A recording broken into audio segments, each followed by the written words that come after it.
mais uma lição diária para o seu coração. Se você está chegando agora no meu canal e ainda não se inscreveu, inscreva-se, amigo, não custa nada. É só você apertar o botãozinho vermelho aqui embaixo e, por favor, acione o sininho e dê o like fortalece muito o nosso canal.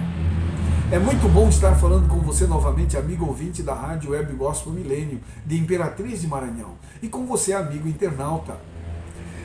O tema de hoje é os primeiros anos. Bom, no vídeo anterior falamos sobre Cristo no crisol, e agora vamos detalhar os crisóis pelos quais Cristo passou. Os primeiros anos de Cristo foram terríveis, não foram fáceis, amigos. Maria estava grávida, sua mãe, e agora então eles precisavam encontrar um lugar para onde ela poderia ter esta criança. E eles foram para todos os lugares por ali, e eles não encontraram, nas hospedarias, e não encontraram um lugar para Jesus. Você pode conferir isto em Lucas capítulo 2, versículo 7, e versículos 22 a 24, e também Levíticos 12, 6 a 8, Mateus 2, de 1 a 18. E não havia lugar nas hospedarias. Maria estava a ponto já no dia de ter a criança. E não foi possível encontrar um lugar confortável para Maria e para Jesus. Foram rejeitados. E então agora Maria tem a criança numa manjedoura. E ali então Jesus é colocado numa estrebaria, não é? Na realidade, na estrebaria. E Jesus foi colocado numa manjedoura de palha, uma coisa simples. Era uma família pobre. Eles não tinham recursos financeiros. José era carpinteiro. E agora então eles precisavam de fato viver a vida normalmente. Mas é interessante que mesmo na infância de Jesus, ou juventude, e mesmo quando ele começou o seu ministério, as coisas não eram boas para Jesus. É interessante isso, não é? Por quê? Porque de fato as pessoas não tinham Nazaré, onde Jesus foi criado, como uma boa cidade, de pessoas educadas, de pessoas de bem, honestas. Quando Natanael foi convidado por Filipe, olha, Natanael, por favor, dizia Filipe, venha conhecer o Cristo, o Nazareno. E então Natanael disse, e de Nazaré pode sair alguma coisa boa? Que coisa terrível, não é? Infelizmente, Jesus passou por esta situação. Com exceção de Adão e Eva, só Jesus viveu em perfeição nesta terra. Adão e Eva por um período só, depois caíram em pecado. Mas Jesus não. 33 anos e meio ele vivenciou nesta terra, sem pecado, sem conhecer o pecado. Isto quer dizer o quê, amigo? Que eu e você podemos também.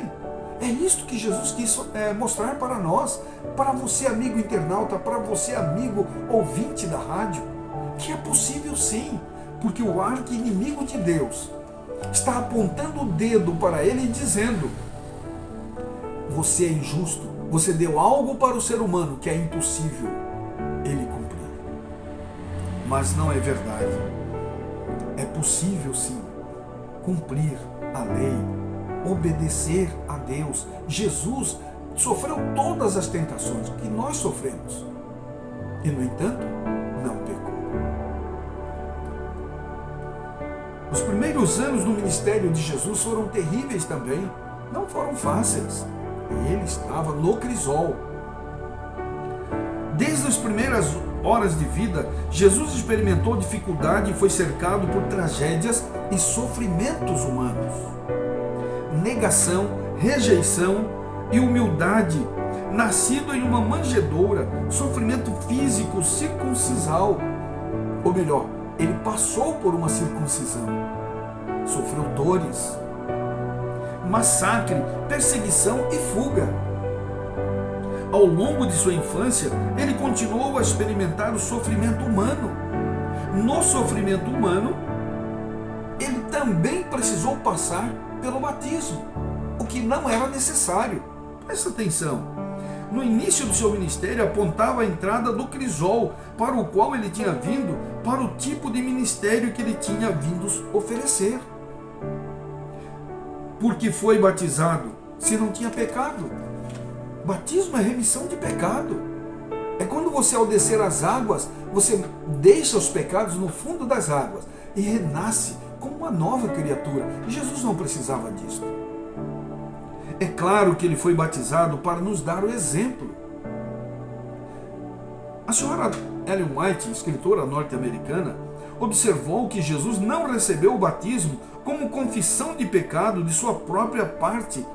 Identificou-se com os pecadores, dando os passos que nos cumpre dar. A vida de sofrimento e paciente perseverança que viveu depois do batismo foi também o exemplo para nós. Você encontra isto no livro Desejado de Todas as Nações, página 78. Mas há mais no batismo de Cristo do que o fato de ser um exemplo.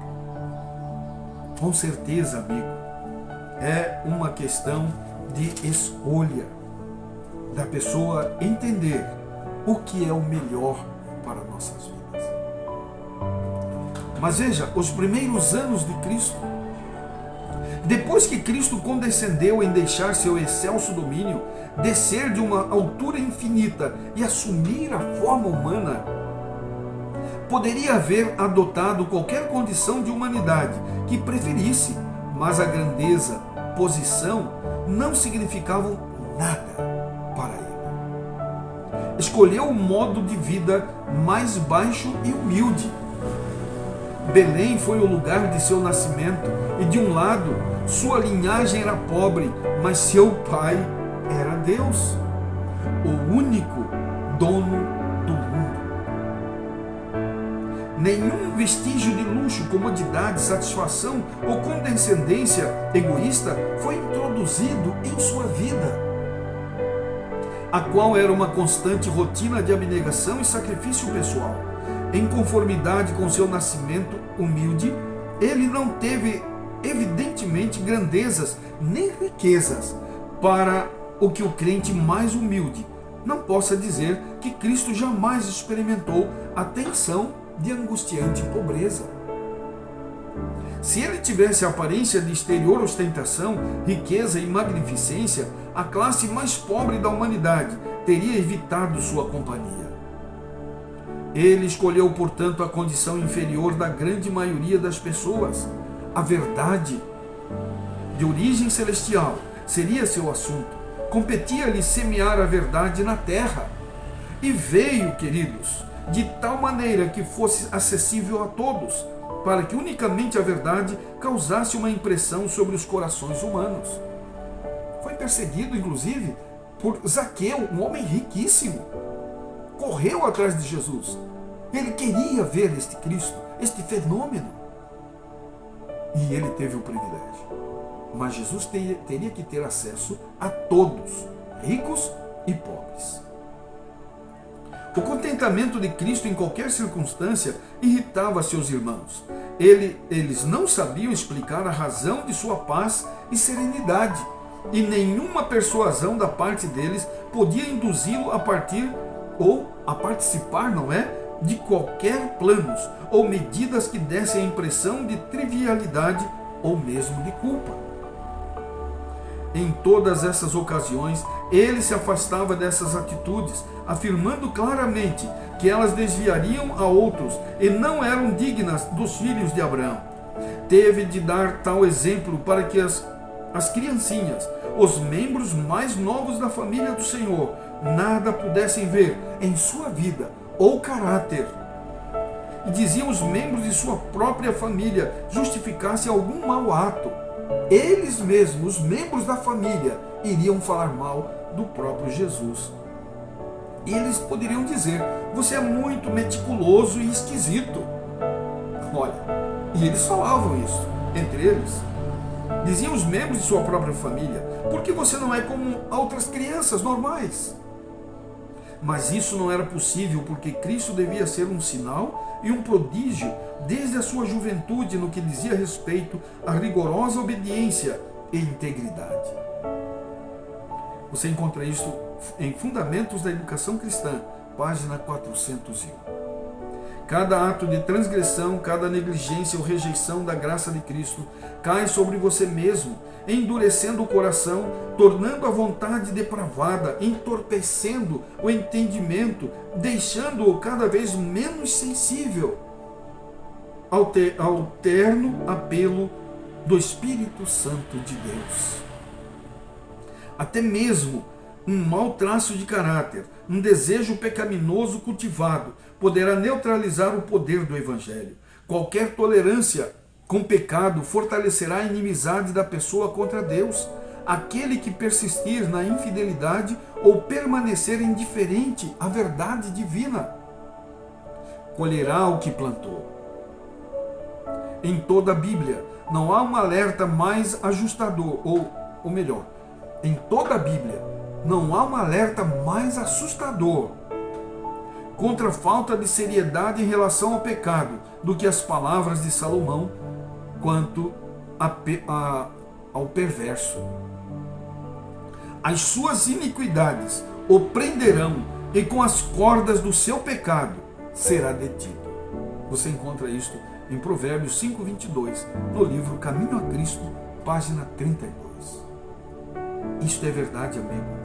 Jesus não podia vacilar, em nenhum momento. Os irmãos dele ficavam irritados. Por que você não é como uma criança qualquer? Por que você não se irrita? E eles tentavam ele por todos os meios. E, no entanto, ele não pecou. Nós podemos também, se nós focarmos o nosso pensamento em Jesus Cristo, se nós colocarmos a Jesus como nosso único Salvador, Ele nos dará forças, através do Deus Espírito Santo, para que possamos vencer as tentações do dia a dia. Pense nisso, amigo ouvinte, amigo internauta. Vamos orar. Obrigado, Senhor, porque Tu és um Deus de amor, um Deus de misericórdia. Obrigado ao Pai, porque o Senhor pode perdoar os nossos pecados. E nós queremos, ó Pai, que o Senhor nos perdoe. Abençoe-nos, por favor. Dá-nos uma chance novamente para que possamos fazer e obedecer a Tua palavra. Que o Deus Espírito Santo impressione o nosso coração, Senhor. E nós possamos ter vontade de ler a Bíblia, de orarmos mais, de vigiarmos em Ti. Toma-nos em Teus braços de amor, em nome de Jesus. Amém, Senhor. Amém. Você pode continuar nos ajudando um pouco mais. É só você enviar esse vídeo para seus amigos, colegas de trabalho e de estudos, compartilhando em suas redes sociais. Ouça a Rádio Web Gospel Milênio de Imperatriz de Maranhão. É só você clicar na descrição aqui embaixo. E também você pode adquirir o livro Mulher Virtuosa, Quem Achará? Fala a história de uma mulher que se apegou a Deus, foi leal a Deus, foi sincera com Deus e ela venceu. E você pode vencer também. Você vai aqui na descrição, estão todos os contatos do Dr. Esmeraldo Tertuliano. Fale com ele, adquira, vale a pena. O Senhor te abençoe e te guarde. O Senhor faça resplandecer o seu rosto sobre ti e tenha misericórdia de ti. O Senhor sobre ti levante o rosto e te dê a paz. Um forte abraço. Até o próximo vídeo.